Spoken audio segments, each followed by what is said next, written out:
hermana suya, del niño, se puso a lo lejos para ver lo que acontecería.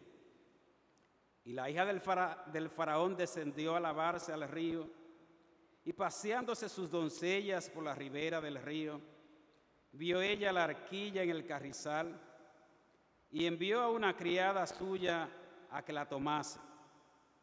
Y cuando la abrió, vio al niño, y aquí que el niño lloraba.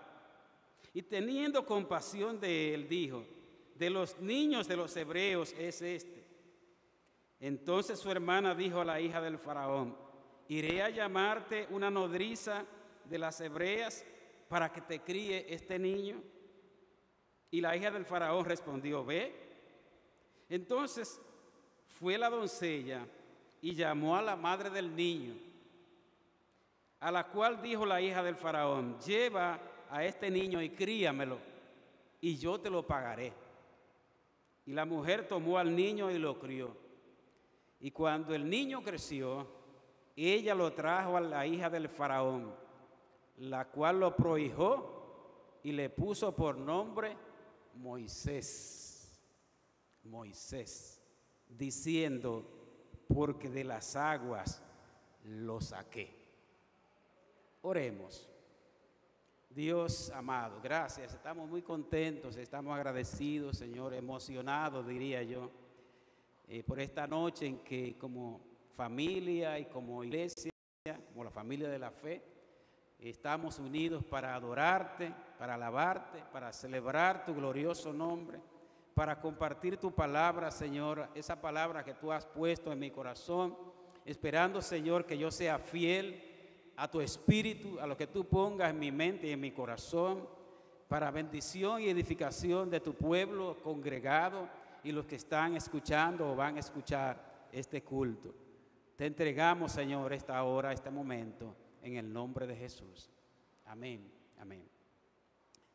Durante casi una semana hemos estado celebrando la Semana de la Familia, un poquito más corta, visto que el próximo domingo son las elecciones. Pero se ha escogido un tema sumamente interesante, trascendente, yo diría. Familias fuertes y saludables, vamos a ver si se lo recuerdan, creciendo junto a cizaña y espinos. Familias fuertes y saludables, creciendo junto a cizaña y espinos. Un tema realmente muy acorde, muy pertinente al tiempo que nosotros estamos viviendo, porque indudablemente que la familia está enfrentando grandes retos y grandes desafíos, está sufriendo embates desde adentro y yo creo que más todavía desde afuera, que tratan de dañarla, que tratan de debilitarla, que tratan de destruirla. Por lo que nosotros tenemos que asumir posturas,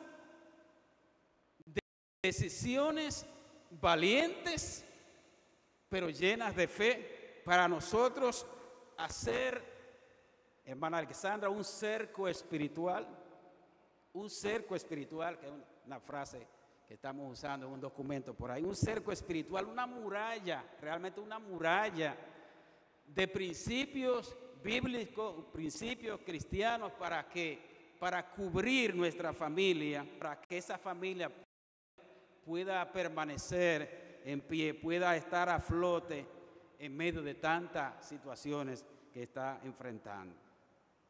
Y para ayudarnos un poco en este propósito, Dios me ha llevado a este libro de Éxodo. Aquí hay cosas sumamente interesantes. Hemos escogido este pasaje de Éxodo capítulo 2 y vamos a ver algo del 1 también, para que nosotros nos demos cuenta de una serie de decisiones heroicas que en un momento determinado algunas personas tuvieron que tomar, y todas están relacionadas con la familia, lo que aparece aquí en la historia, y que vamos a ir mencionando cada una de esas personas, de esos protagonistas, y todo gira alrededor del nacimiento de Moisés.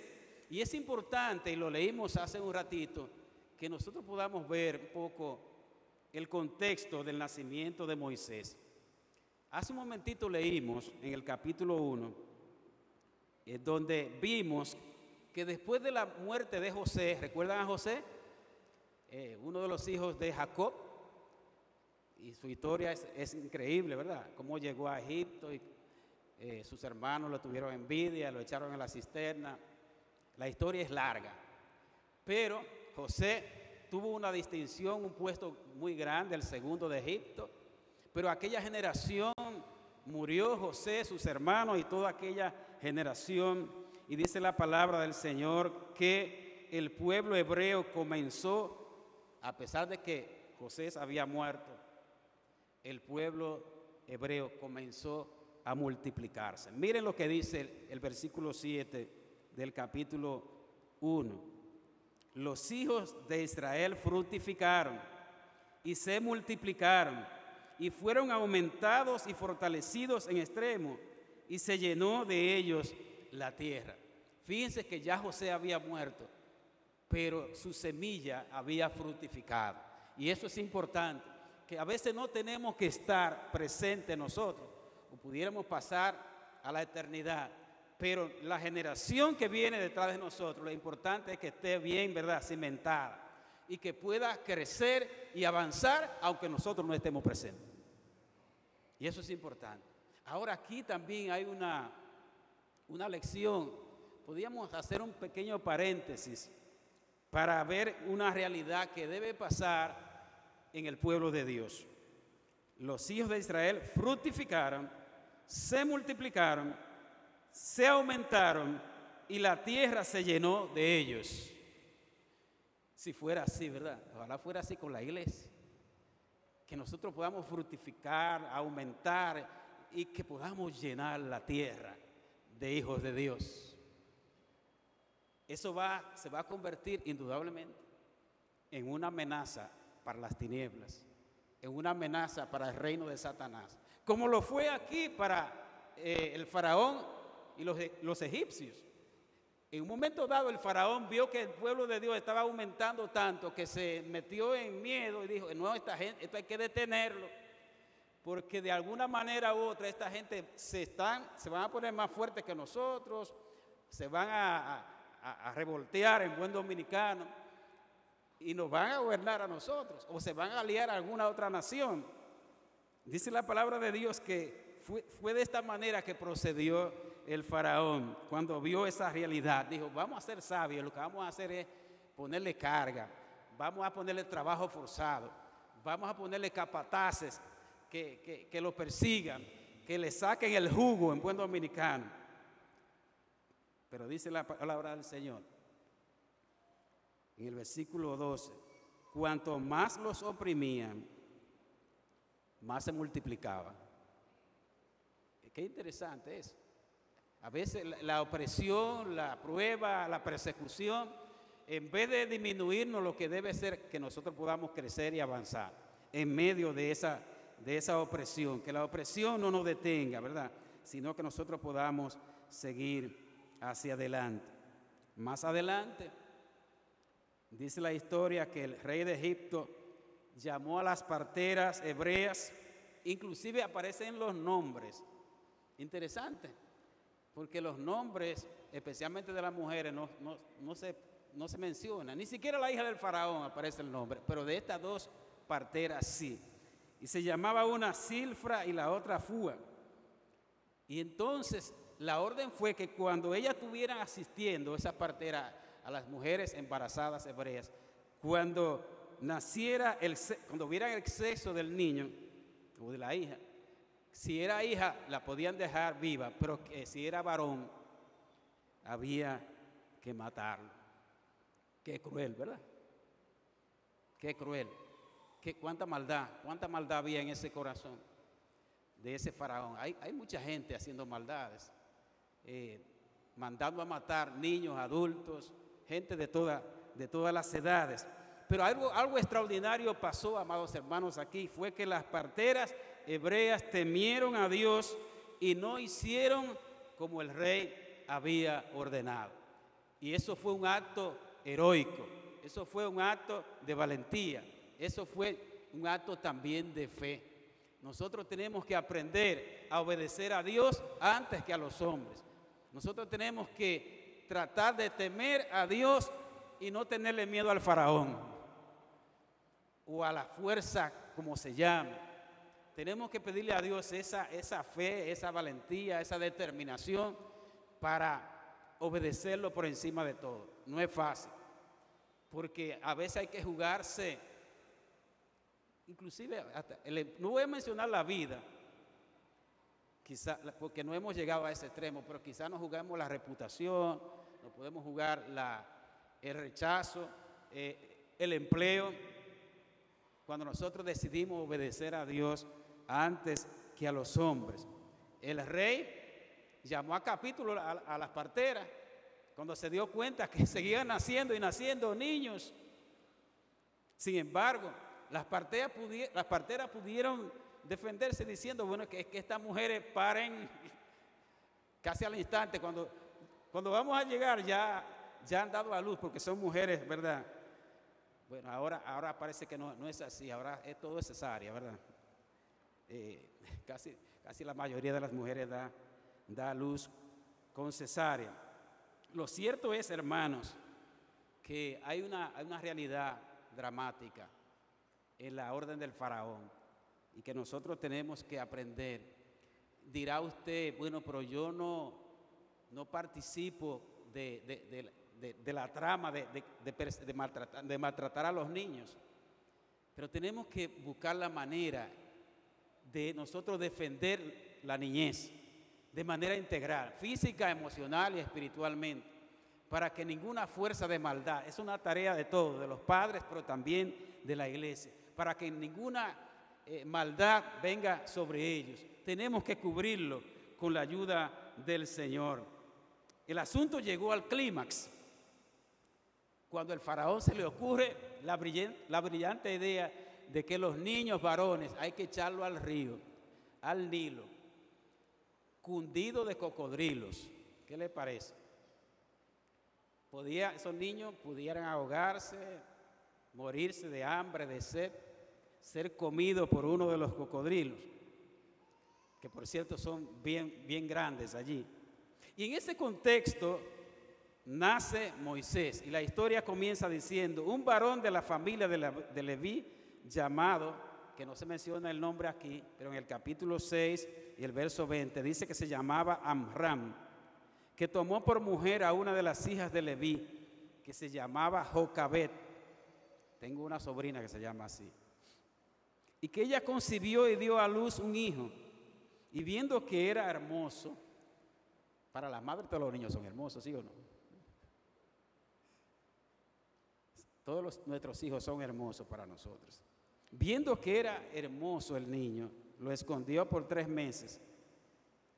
Indudablemente había una sentencia de que todos los niños varones que nacieran para el río iban. Pero esta mujer fue valiente, se llenó de fe, de valentía y lo escondió, logró esconderlo. Pero no pudo ya en un momento dado. Dice la palabra que entonces ya tomó una arquilla de juncos. Esto es una especie de una cesta, una canasta de papiro, hecha de papiro, lo que vendría siendo equivalente ahora a una canastilla de bebé, esa canastilla que se preparan para los bebés recién nacidos. Dice que tomó esa canasta, la calafeteó, es una frase que se ha hecho popular por aquí, con la hermana Sandra, que una vez habló de eso, con asfalto y brea, eso la embadurnó, la embarró, si ustedes quieren, con asfalto y brea, con el propósito de cubrir la canasta, cualquier orificio, cualquier filtración que pudiera ser cubierta y el niño pudiera ser colocado. Vayan tomando nota, hermanos, de eso, del cuidado de esa madre que hizo esa tarea de tomar esa arquilla de juncos, calafatearla, sellarla, para que el agua, cualquier inundación, cualquier situación que viniera, ese bebé, ese niño pudiera estar seguro, protegido en esa canasta. Luego que entonces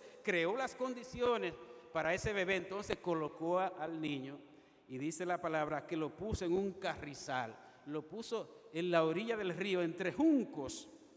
Hay una película por ahí que mi hija me dijo que comenzara a ver, una película animada que se llama El Príncipe de Egipto. ¿Quiénes la han visto? Hay personas que la han visto.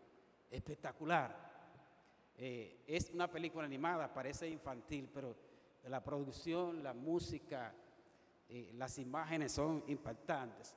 Y allí aparece la madre colocando al niño, pero allí también aparece, no lo dice la Biblia, la canastilla entre el río Nilo, sorteándose entre embarcaciones, entre cocodrilos, y nada le pasa al niño.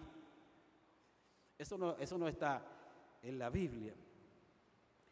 Lo importante aquí es resaltar, porque usted dirá, amado hermano, ¿y dónde está el papá de este niño? No aparece aquí, pero aparece en el libro de Hebreos. Mira lo que dice el libro de Hebreos, capítulo 11 y el verso 33, para que ustedes vean. Por eso que la palabra de Dios hay que conocerla completa, porque miren lo que dice. Por la fe, Moisés, cuando nació, fue escondido por sus padres. Es decir, que aunque la madre era que estaba en escena, eso estaba arreglado, el padre estaba de acuerdo, la madre hizo la acción, pero fue en combinación con su esposo, con el padre del niño. Y dice la palabra de Dios que ellos actuaron por fe, es decir, que la madre y el padre de Moisés están en la galería de los héroes de la fe, porque actuaron llenos de fe y pudieron esconder a ese niño por 3 meses, porque vieron que era hermoso y no temieron al decreto del rey. ¿Están mirando, amados hermanos? ¿Están mirando? Ya tenemos acciones valientes. Dice la palabra de Dios que mientras esto ocurre, la hermana del niño, que se considera que se llamaba Miriam, eran 3 hermanos, Aarón, Miriam y Moisés, que era el menor, estaba sigilosamente mirando el evento, lo que estaba aconteciendo allí. De repente, en el escenario aparece ni más ni menos que la hija del faraón, que desciende a bañarse. Al parecer, no era una zona peligrosa para bañarse por los cocodrilos, ¿verdad? Y a sorpresa, allí aquella mujer ve la arquilla, no se percata ella misma de lo que hay allí, sino que envía una nodriza, una criada. Y sorpresa, amados hermanos, ella destapa la canastilla y allí está el bebé. Oí como un niño llorando, ¿no? Ahí está el bebé llorando.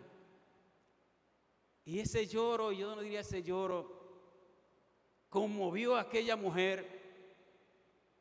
Y dice la palabra de Dios que tomó aquella arquilla, la llevó a la hija del faraón, y aunque reconoció que el niño era hebreo, hizo su trabajo. Pudiéramos decir que su acción también fue una acción de fe y de valentía, porque aunque reconoció que el niño era hebreo, ella tomó la arquilla con el niño, la llevó a la hija del faraón. La hija del faraón se interesó también en el niño, que aunque sabía que era hebreo, decidió que ese niño fuera criado. Algunos dicen que la hija del faraón probablemente no tuviera hijos, que no se había casado, que era estéril, lo que fuera. Lo importante es que ella también asumió una responsabilidad en que este niño fuera criado. Entonces, su hermana, la hermana del niño, Miriam, ni tonta ni perezosa, le propuso a la hija del faraón que si se podía criar, que ella le podía buscar a una nodriza, alguien que pudiera criarla. ¿Y sobre quién cayó la suerte? Sobre la propia madre. Hermano, gloria a Dios por eso. Buena suerte, no. Propósito de Dios. Cuando Dios tiene un propósito, amados hermanos, usa los recursos que tenga que usar. Pero sepa usted que a usted y a mí nos toca hacer nuestra parte. Nosotros somos los instrumentos. Dios puede actuar sin nosotros y lo hace. Pero noten que cada una de las personas que están en esta historia hicieron la parte que le tocaba. Y esto es sumamente importante, sumamente interesante. La hija del faraón no solamente es que decidió que el niño fuera criado, que la propia madre, aunque ella no sabía que era la madre, sino que pagó para que fuera criado el niño. Y cuando ese niño creció, era más o menos, ellos duraban entre 3 a 5 años más o menos en ese proceso, dice que la madre lo trajo otra vez a la hija del faraón. A mí me impresionó eso, porque ese fue el acuerdo. Yo diría que fue una tarea de desprendimiento. Y usted dirá, pero ¿cómo es posible? Si yo me quedo con mi hijo ya. Pero había un acuerdo y Dios tenía un propósito. Dios estaba tejiendo. No sabemos si Dios le reveló a la madre lo que iba a hacer ese niño. Quizá nadie se imaginaba lo que iba a hacer ese bebé, que iba a ser el instrumento para Dios libertar a su pueblo. Lo importante es que cada uno hizo la tarea que tenía que hacer en el momento adecuado, en el momento propicio. Entonces, es lo importante, amados hermanos, lo importante es que podamos hacer nuestra tarea. Fíjense que no es la primera vez que aparece un caso así de devolver al niño. ¿Recuerdan a Samuel? Al niño Samuel que nació producto de un milagro de Dios. Su madre, Ana, no podía concebir y mediante el ruego, oración, ayuno, Dios le tuvo misericordia de ella. Y ella dijo, si Dios me da un hijo, ¿qué voy a hacer? Lo voy a dedicar al Señor para que esté en la casa de Dios todos los días. Y cumplió la mujer. Cuando llegó la edad, ¿verdad?, de destete, ella lo entregó, lo llevó a la casa de Dios. ¿Y quién llegó a ser este bebé? Uno de los jueces, profetas, de los hombres de Dios más extraordinarios de la palabra del Señor. Amados hermanos, todo ocurrió a la manera y en el tiempo de Dios, pero cada quien hizo su parte. Cada uno fue instrumento de Dios para hacer lo que tenían que hacer, aunque ninguno estaba consciente de quién iba a llegar a ser este niño. Yo creo que es una enseñanza para nosotros. Estamos en una generación, suena fuerte decirlo, maligna y perversa. Yo no creo que esté menos que cuando Jesús estaba aquí en la tierra. ¿Y qué dijo Jesús de su generación? Que era una generación maligna y perversa. Una generación donde nuestros hijos y la familia se desenvuelven en medio de la cizaña, de los espinos, de la persecución, de los valores en contra de la familia, del matrimonio, en contra de los principios de la fe cristiana, en contra de todo. Y hay casos recientes que nos vamos a mencionar. Y es nuestra tarea, hermanos, proteger a nuestra familia en el nombre de Jesús. Cubrirla, guardarla. ¿De qué manera? Vamos a ver algunos consejos prácticos, vamos a aterrizar esto. ¿De qué manera? Esa arquilla donde fue colocado Moisés para nosotros pudiera representar Cristo Jesús. Nuestra familia tenemos que colocarla en las manos del Señor. En esa arca de salvación que es Jesucristo para nosotros y para nuestra familia. Es lo primero que tenemos que hacer, colocar a nuestra familia. Claro, no depende, no es que yo la coloco en el sentido físico, literal, pero sí trabajar para que eso ocurra, para que nuestra familia descanse y esté cubierta por el Señor Jesucristo. Pero también que esté calafateada, cubierta con la palabra de Dios y con la oración. Primero Cristo, la palabra, la oración, eso se va a convertir en un muro de contención, de tal manera que no puedan penetrar filtraciones que dañen la familia, que no pueda penetrar inundaciones que puedan ahogar nuestra familia. Tenemos que trabajar, fomentar nuestra familia en los principios y valores de la palabra del Señor, y mucha oración, mucha oración, mucha oración. Sabemos, nos agarramos de la promesa del profeta Isaías cuando dijo que cuando pasemos por las aguas, Él va a estar con nosotros y Él nos va a guardar, Él nos va a cuidar. Pero nosotros necesitamos, amados, también amar a Dios, porque queremos que el Señor salve a nuestra familia, que el Señor cubra nuestra familia. ¿Y qué estamos haciendo nosotros? La palabra de Dios primero nos llama a amar a Dios de todo corazón, a hacer testimonio a la familia, que nuestros hijos no nos cuestionen, o el esposo o la esposa, por nuestro testimonio, o que no nos atrevemos a hablar porque nuestros hechos hablan más alto que nuestras palabras. Ahí no podemos contar con el auxilio de Dios. Nosotros tenemos que agradar a Dios, ser testimonio al Señor para los demás y amarlo por encima de todas las cosas. Finalmente, en esta noche quisiéramos decir que quizás aquí haya alguien, quizás haya algunos en este lugar o en sus hogares que hayan sido sacados de las aguas, que quizás tuvieron un nacimiento difícil o quizás una infancia complicada, difícil, peligrosa, no sé. Dios puso eso en mi corazón porque es probable que haya personas que estén vivas y están aquí, que hayan sido sacados de las aguas como Moisés, y que por la mano de Dios y por Dios usar instrumentos que solamente Él sabe, esas personas hoy están aquí. Esas personas hoy están vivas. Esas personas hoy están de pie. Y qué bueno quizás es saber esas manos que Dios usó, esos instrumentos que Dios usó para sacarnos de las aguas. Es más, a decir la verdad, todos hemos sido sacados de las aguas. Dice el salmista que el Señor nos sacó del pozo de la desesperación, nos sacó del lodo cenagoso, que Él puso nuestros pies sobre peña, que Él enderezó nuestros pasos. Así que de una manera u otra el Señor nos ha sacado de las aguas.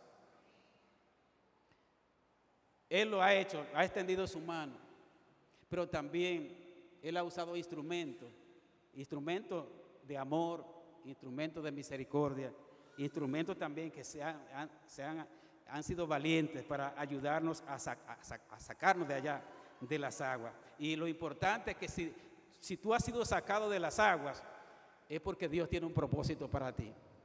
Es porque Dios tiene un propósito para nuestra familia. También nuestra familia, ¿saben? Muchas veces pasan por las aguas. O algunas, no sé si está aquí, que están pasando por las aguas. Yo no sé si están inundados como ha pasado en Brasil. Qué cosa más fuerte en Brasil y ahora en Houston, ¿verdad?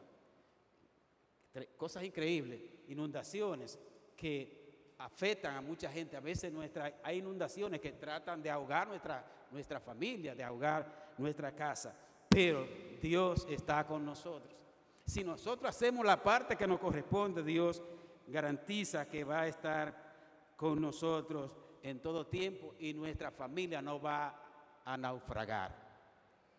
Se va a sostener y Dios va a cumplir su propósito en cada uno de nosotros. Yo quiero que se pongan de pie.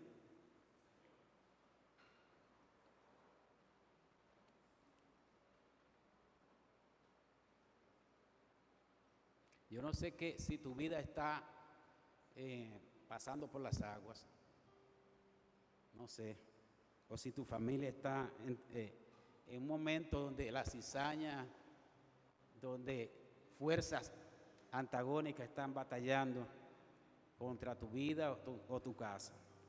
Pero nosotros queremos tener familias fuertes y saludables que puedan seguir creciendo aún en medio de la cizaña, de los espinos, del fuego, del agua, de lo que sea. No importa que estemos rodeados de cocodrilos, no importa que el faraón haya decretado contra nosotros, Señor lo reprenda, ¿verdad? Lo importante es que nosotros podamos agarrarnos y que nuestra vida, nuestra casa, esté bajo el arca de salvación que es Cristo Jesús. Oh Todopoderoso Dios, queremos darte gracias, queremos celebrar tu glorioso nombre. Primero, porque si estamos aquí es porque tú lo has querido. Si te hemos conocido y estamos en tus caminos porque tú lo has querido. Cada vida de los presentes tiene su propia realidad desde su nacimiento, no lo sabemos. Pero lo importante, Señor, que tú has entretejido todo para que tu buen propósito se cumpla en nuestras vidas y en nuestra familia. Señor, ayúdanos en este tiempo tan difícil, donde los espinos y la cizaña parecen ahogarnos.